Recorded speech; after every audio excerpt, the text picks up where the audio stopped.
We have Cassandra Dean with us today from the Gage County Historical Society Museum. Are you the director? Is that the correct term? Yes.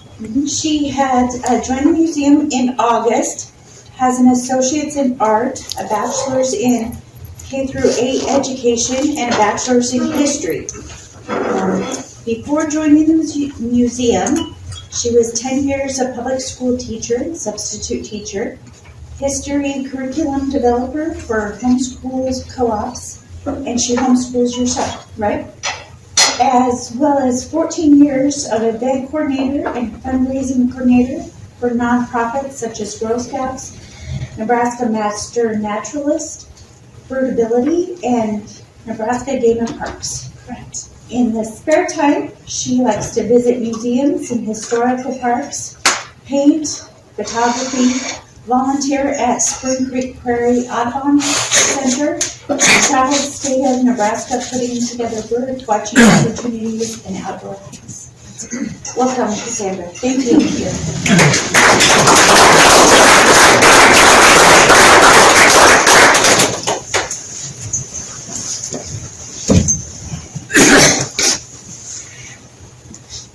Okay, so last month, or previous month, maybe December, we had Lorraine Diesel here giving us a talk on Robert Taylor.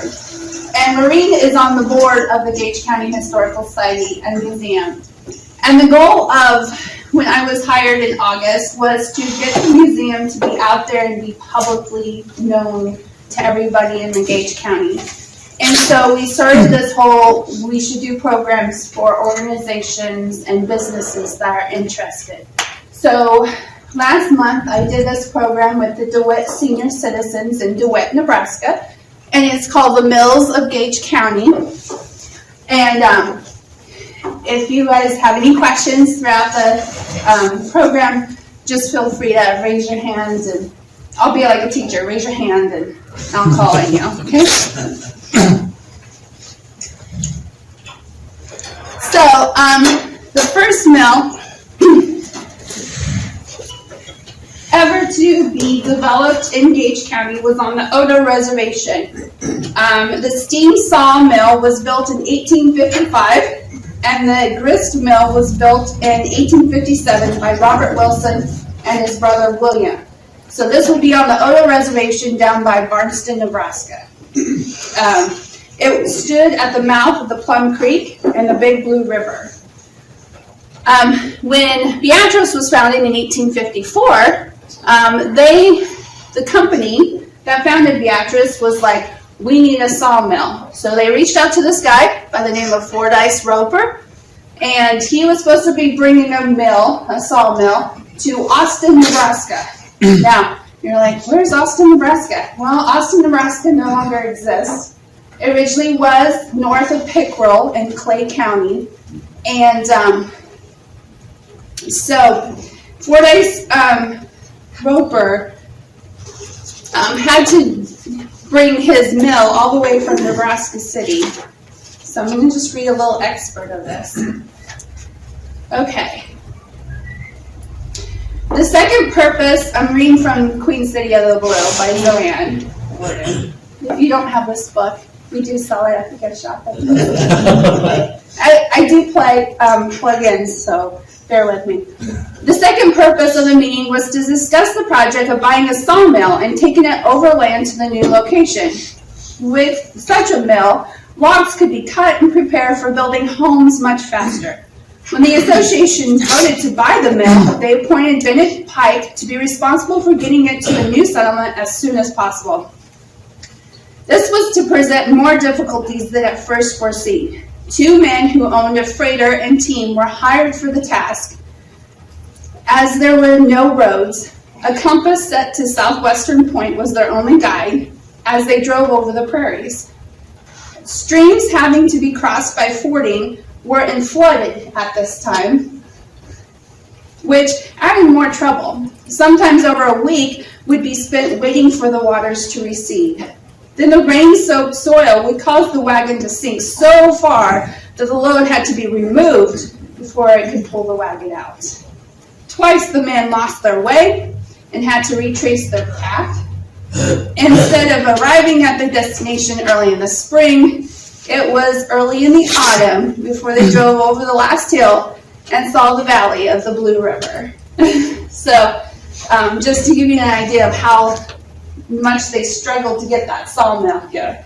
But Fordyce Roper built his, the sawmill closed in 1867, and then a year later he built a grist mill. And that converted that mill to water power. And I'm going to show you, it was called the Beatrice Flour Mill.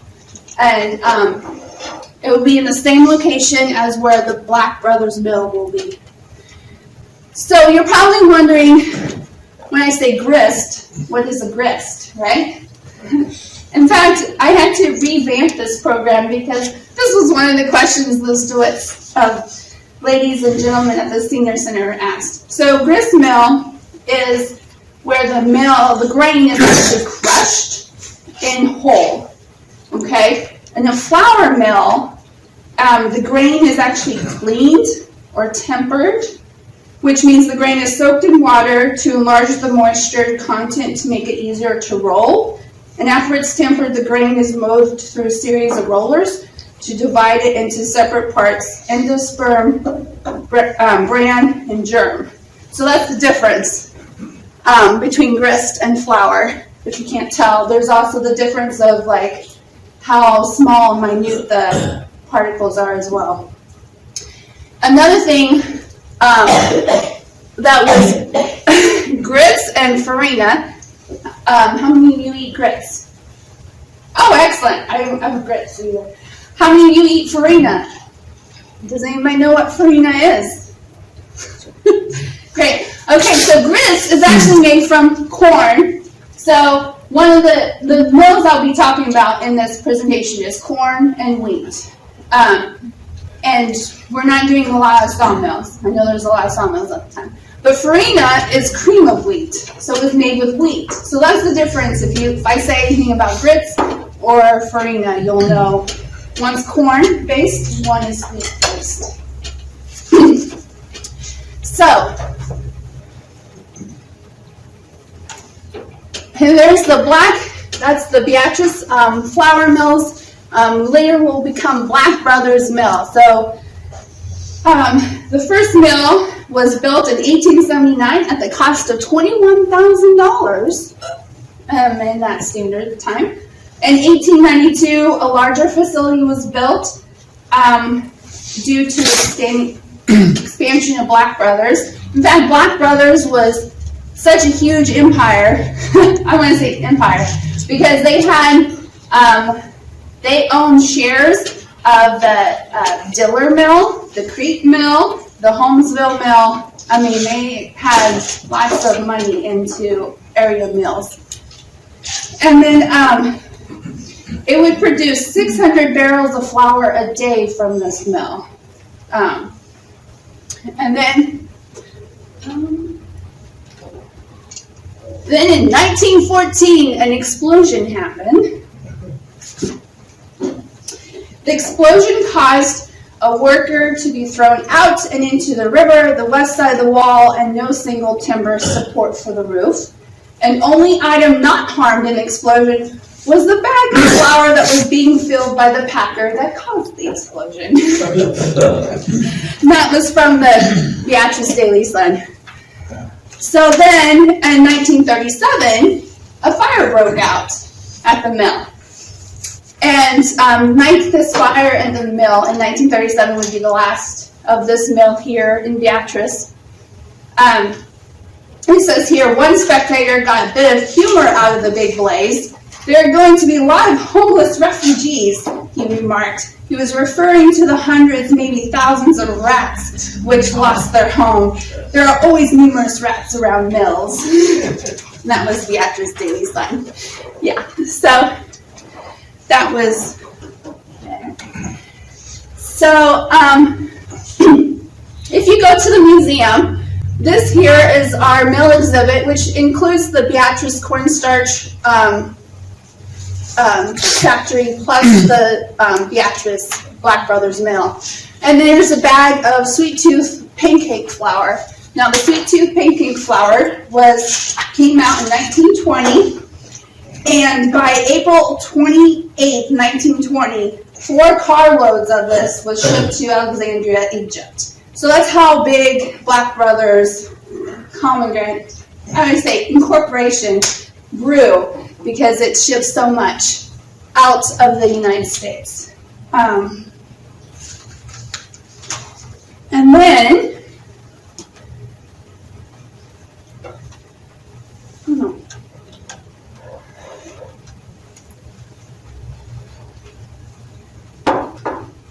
there we go. This is the Blue Springs Mill. So in 1886, this mill was built by Black Brothers. It looks pretty similar to the one in Beatrice, don't you think? A little similar, along the Blue River. In 1923, Black Brothers decides to build an electric plant added onto this for electricity for the city of Blue Springs.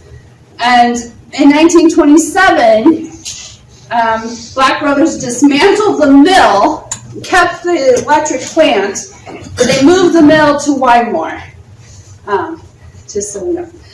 And the electric plant stayed in operation until 1988. So if any of you remember that, Blue Springs. Does anybody here live in Blue Springs? No? You're all back, Beatrice? No? Okay, I hope not.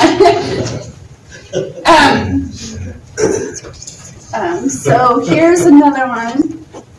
So is that located right on the east side of the river bridge on the south? Yeah, if you actually go to Blue Springs, there's a brick building left standing.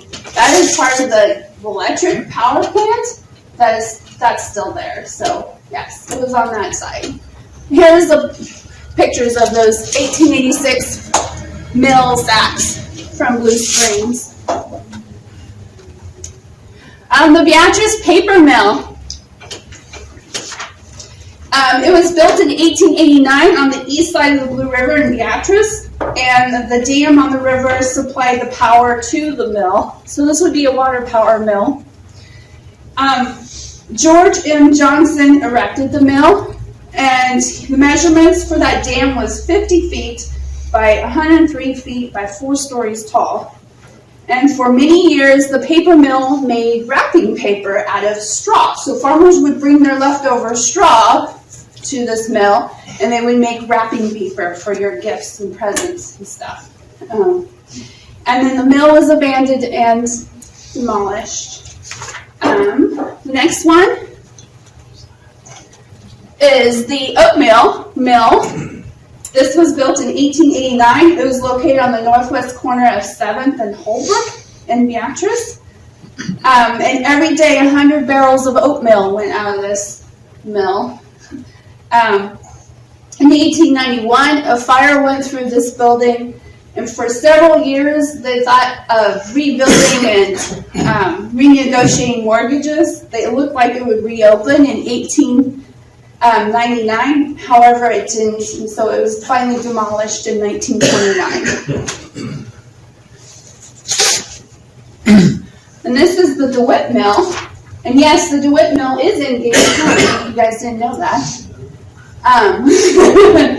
The DeWitt Mill, Joseph Suter built the dam on the Blue River east of DeWitt in 1874, and several mills would later be built and burned down. Until about 1902, when this mill was built by the Zwanishek and Aksumet family. And the Rock Island will build a switch to this mill, as you can see there, the bridge, in 1905. And they produce sugar, flour, dry beans, cornmeal, and farina. So there's that one. But this mill here also did something else. They also had an ice house. So they did a lot of cutting of ice for the summer season out there at the DeWitt Mill. That's a picture of it in 1911. If you don't see there's an electronic pulley system that brings the ice cube up from the river up to the storehouse. where they would store it in sawdust until summer. So mills were not only just there for your flour and corn, they were also there to provide electricity for towns and cutting of ice. And then this is a picture of it in 1914 when the wheelhouse was in the flume collapse. When it came time to reconstruction, 100 horsepower motor and generators were installed, and it became a hydro dam and power plant for DeWitt. And it kept producing electricity until 1972 when the dam finally collapsed. Now, the DeWitt mill will be the only standing mill in the 70s in Gage County. It's kind of funny, the DeWitt mill is made of wood, and most of all the other mills will be made of brick.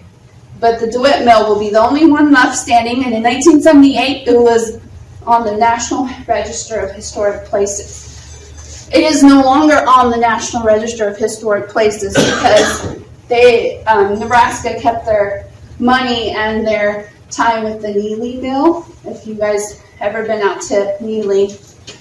So this mill is actually falling apart and is collapsing to this day. So,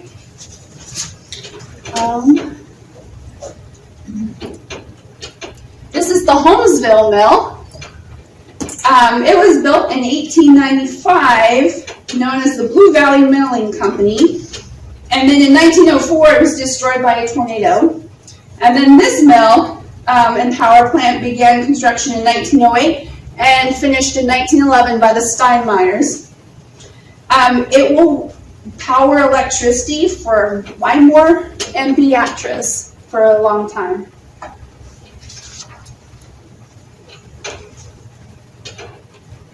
This one is in Adams.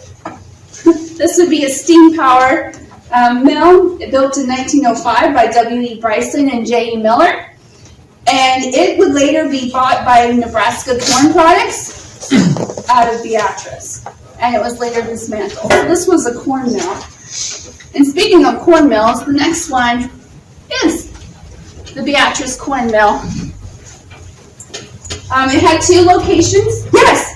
Okay, so the last slide on Adams, you said it was built by J.E. Miller. Would that be the same J.E. Miller that had Miller and Department Store? Yes, it is. Okay. So, great, thank you for that question.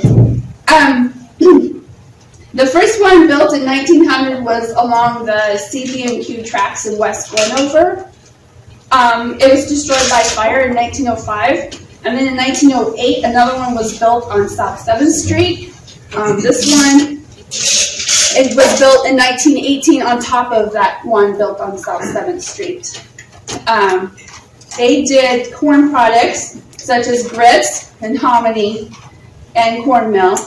And on July 3rd, 1914, lightning struck the dam building, causing $150,000 damage.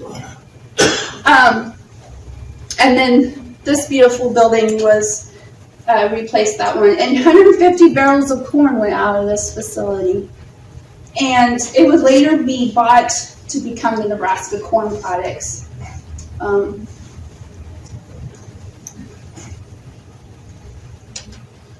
And then this is the Wymore Mill. So remember, this mill came from Blue Springs because Black Brothers decided to dismantle it and take it to Wymore. They did that in 1927. After the fire here in Beatrice in 1937, this would be the only mill producing wheat and flour for Black Brothers.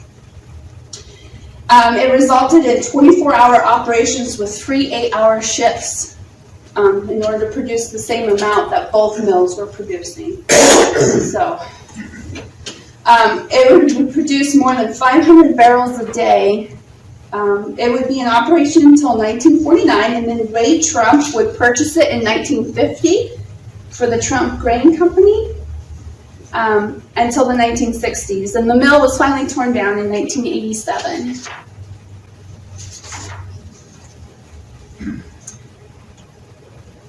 And this is the Liberty Mill. And this is a cider mill. So this wasn't a flour or corn. This was making cider.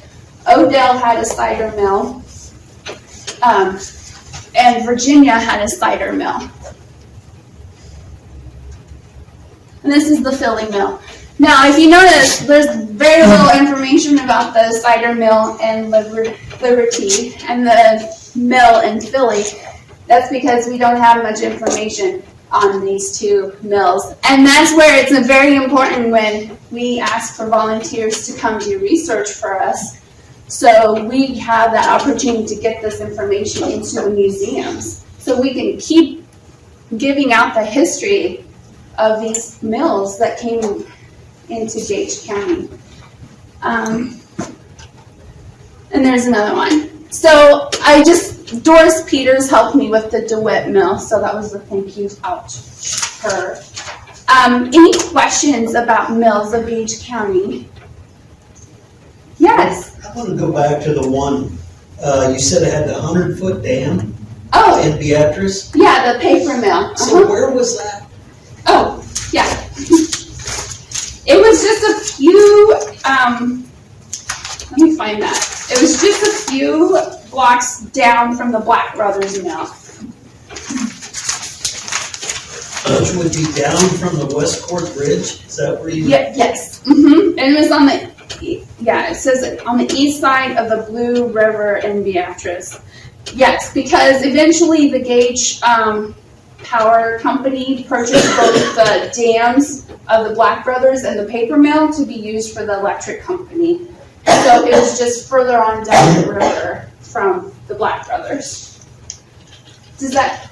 Yeah, there's no, there'd be nothing left of the dam or anything. Yeah, the floods took care of a lot of those. Like the flood took care of the one in the DeWitt, broke that dam.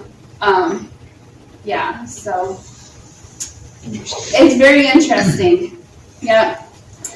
Any other questions? Some of those mills look like now all the mills are generated by water. No, they were steam mills. Steam. Some of those look like they have water around it, but Right. So the ones built on the river would be water powered. So they would have the water wheel going. If you saw a water wheel going, and then the ones that were built away from the water, like the Beatrice corn mill, that would have been steam. So they would have steam going to run the mill. it take a lot of wood to keep that going. Yes, probably so. I wish I knew how much wood. That would be an interesting.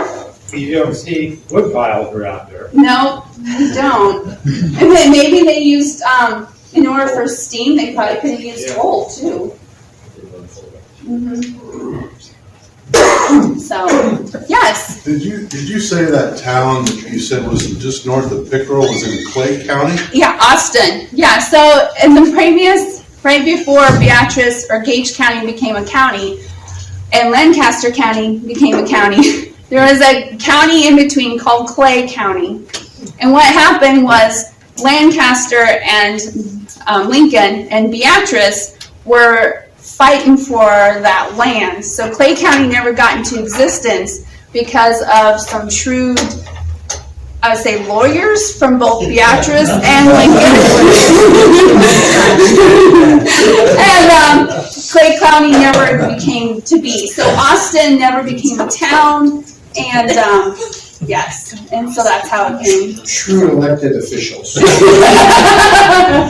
Yes. Well, I'm not disputing what you said, you could be right, but my understanding was that Clay County was a county and it disbanded. Yeah, it disbanded because there's this whole fight about Lincoln wanted to be the capital city. But in order for Lincoln to be the capital city, it had to have so much, it had to be attractive, right? You can't be attractive if all you have is salt marshes, right? That's not a very attractive place. So in order to acquire more land, they had to go into Clay County.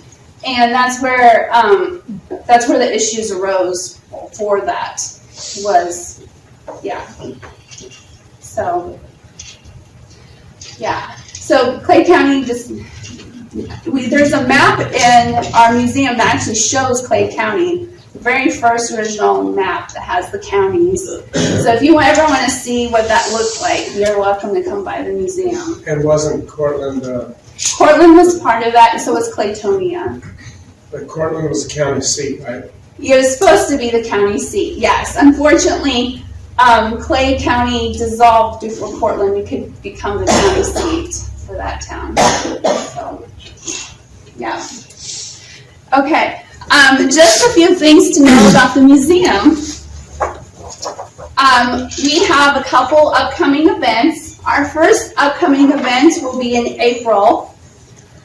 April 8th, 9th, and 10th. We are having our Plastic Film Institute, and we are promoting John P. Fulton. John P. Fulton was born here in Beatrice, went to high school here in Beatrice, and he actually did special effects for movies. If you don't know the movie 10 Commandments with the Red Sea parting, that special effect was done by John P. Fulton. In fact, he got an Oscar for that. But what's little less known is he did work for Alfred Hitchcock. So we are going to be presenting Alfred Hitchcock movies that weekend. So if you are an Alfred Hitchcock fan, you're welcome to come. His family from California is coming down with the Oscar. So if you want to see what an Oscar looks like, you're welcome to come to this event here as well. Also, our summer exhibit is going to be about home front World War II. So we're going to be focusing on the home front of Gage County in World War II. So if you know anybody who lived during that time, worked at Storecraft, or volunteered with the Red Cross that would like to share their story, we're taking opportunities for oral history interviews and written memoirs for the exhibit, and we'll also be doing memorial sponsorships. So if you want to honor your aunt or uncle who worked at Dempster or worked at Beatrice Iron Works, we will do that as well. Our World War II exhibit will be opening May 28th. So just wanted to give you a heads up on that too. So if you have any other questions about the museum? No? Okay. Thank you so much.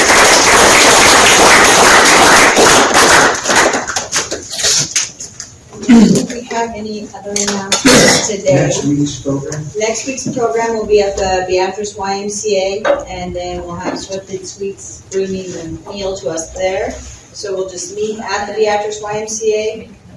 Somebody's gonna forget, so I'll start here and then I'll go there. So, next week we'll be at the Beatrice YMCA. So. How about